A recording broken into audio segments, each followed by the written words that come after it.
Amin. Wassalatu wassalamu ala habibi rabbil alamin Sayyidina wa maulana Muhammadin wa ala alihi wa sahbihi ajma'in. Amma ba'du.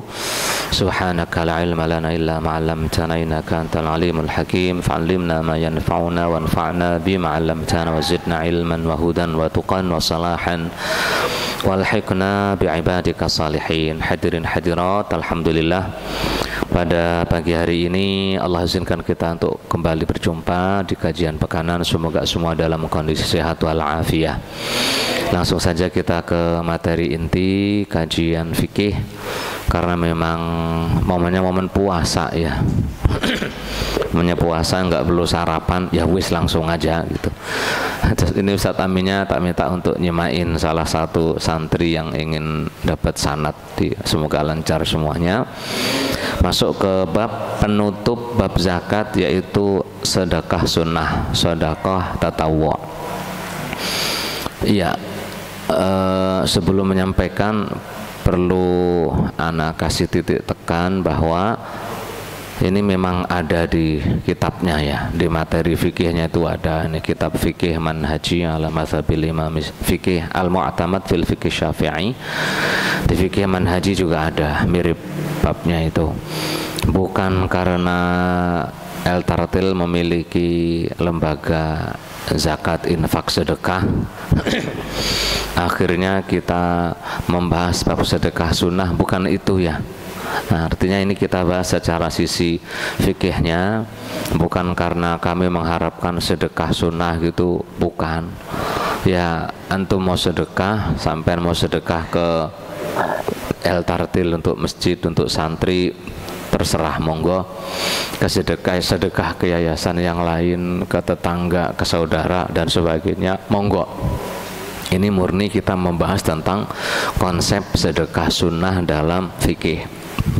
Iya, sedekah sunnah definisinya adalah semua sedekah yang sifatnya tidak wajib. Berarti selain zakat, selain kafarah, selain fidyah, dan semua selain yang wajib disebut sebagai sedekah sunnah. Hukumnya sunnah. Hukumnya sunnah, tidak wajib. Artinya orang tidak sedekah sunnah nggak dosa. Yang sedekah dapat pahala.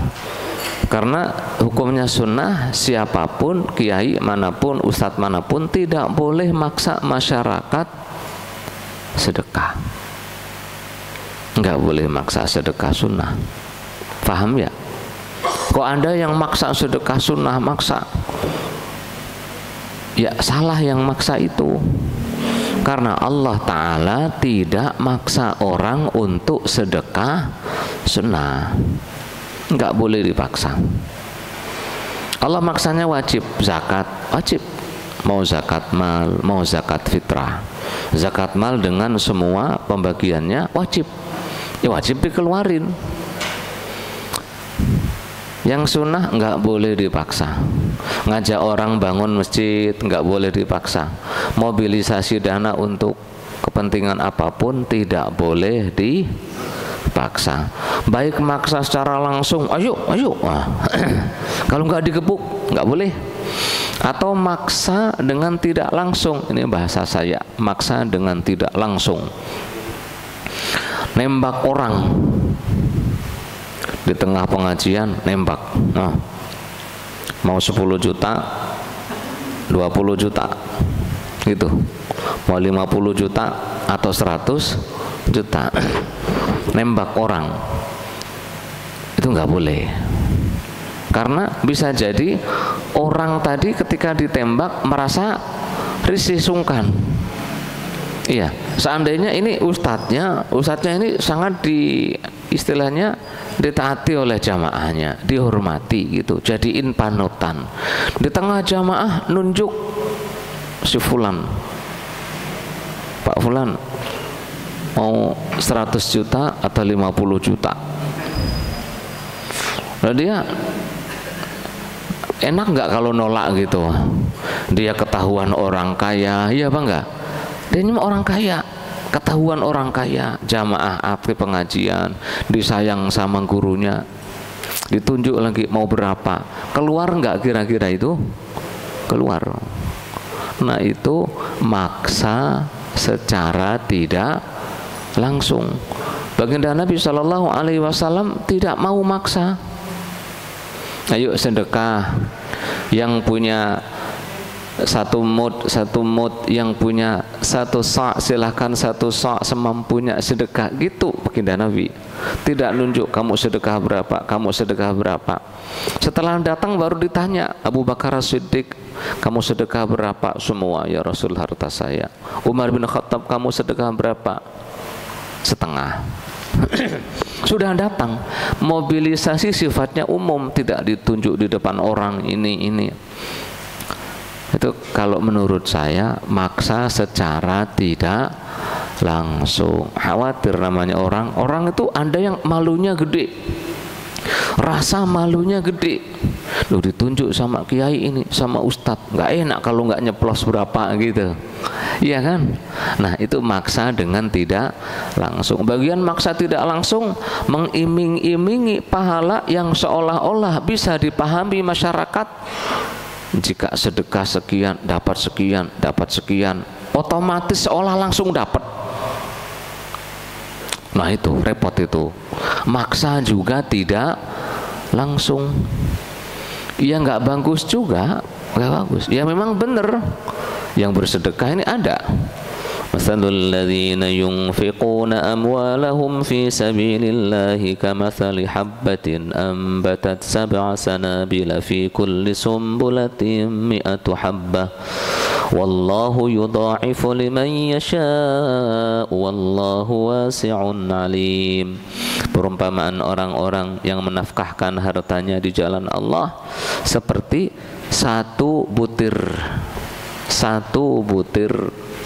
padi, ya, yang menumbuhkan 7 tangkai.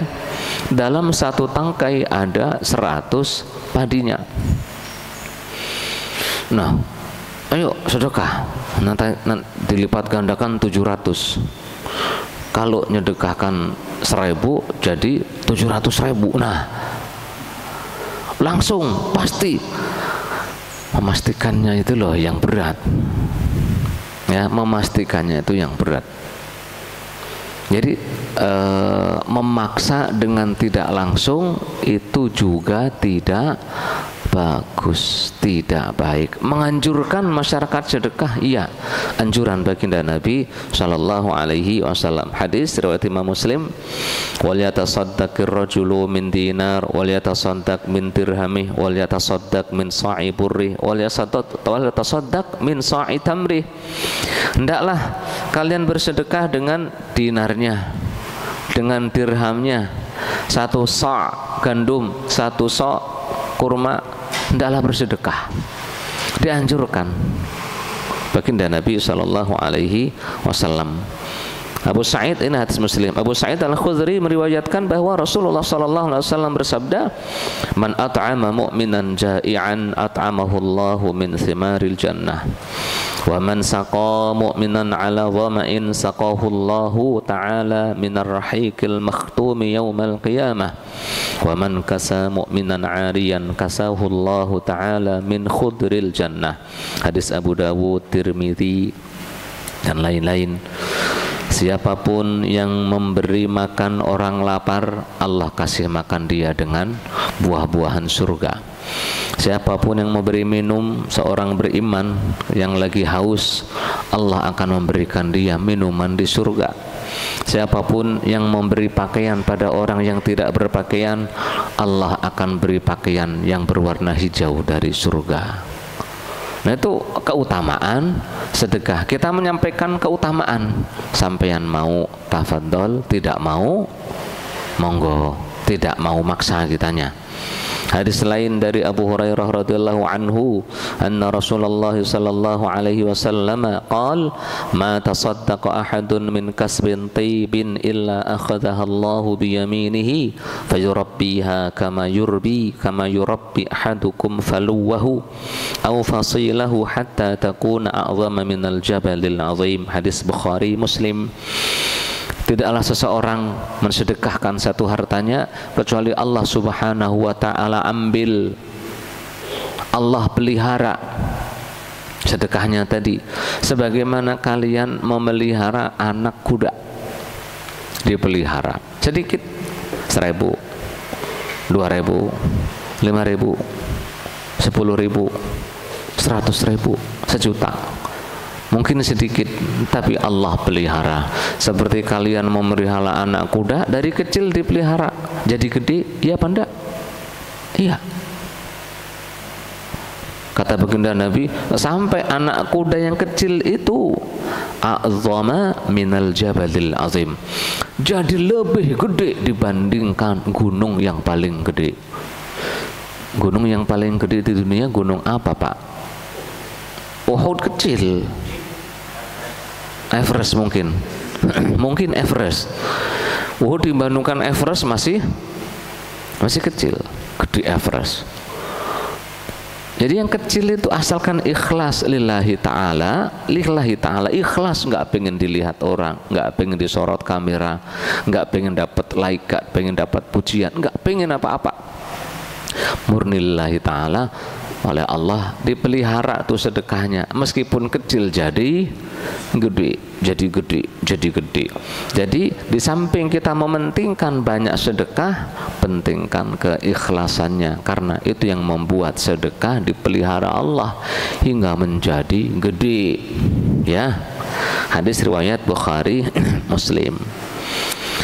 Nah, kemudian hukum sedekah, hukum asalnya sunnah, ya, dengan keutamaan-keutamaan yang sering kita dengar tadi diantaranya. Tapi hukum sunnah tersebut kadang bisa menjadi haram, kadang bisa menjadi wajib. Kapan kita haram bersedekah? Jika kita tahu si fulan yang kita beri sedekah duitnya dipakai mabuk, iya, disedekahi tapi dipakai untuk maksiat, untuk nyawer. Disedekahi dipakai untuk judi online. Yang seperti itu haram disedekahi. Karena kita tahu kalau dikasih sedekah dipakai untuk bermaksiat. Wala ta'awanu 'alal itsmi wal udwan. Jangan tolong menolong dalam keburukan dan dosa. Permusuhan, jangan. Itu jadi haram. Bisa jadi makruh. Makruh dibenci. Gimana? Itu orang kalau dikasih sedekah malah dipakai hura-hura untuk yang tidak perlu. Ada mungkin kan seperti itu. Harusnya dipakai untuk makan, terus dia bayar sekolah, kepentingan anaknya. Dipakai untuk yang tidak perlu. Iya. Kasih sedekah harusnya untuk bayar kuliahnya, pakai bayar game. Iya, untuk beli barang branded yang ngapain sih? Nah, jadi makruh kita bersedekah ke model-model seperti itu. Kadang sedekah bisa jadi wajib. Jadi wajib bagaimana? Kita tidak butuh itu, duit memang benar-benar perlu, lebih dari kebutuhan kita. Nafkah anak, istri, bapak, ibu yang wajib kita nafkahi sudah cukup. Lebih fadilun an hajatina, lebih dari kebutuhan kita. Lalu ada orang yang kalau tidak kita sedekahi dia celaka. Wajib. Sampean punya keluarga, nggak punya penghasilan. Sampean penghasilannya banyak, berlebih. Jika tidak bersedekah sama dia, dia celaka, nggak bisa makan, nggak bisa sekolah, sakit nggak bisa berobat. Maka wajib bagi sampean, bagi kita untuk bersedekah. Paham ya? Jadi hukum sunnah bisa berubah jadi wajib, bisa makruh, bisa wajib. Seperti itu.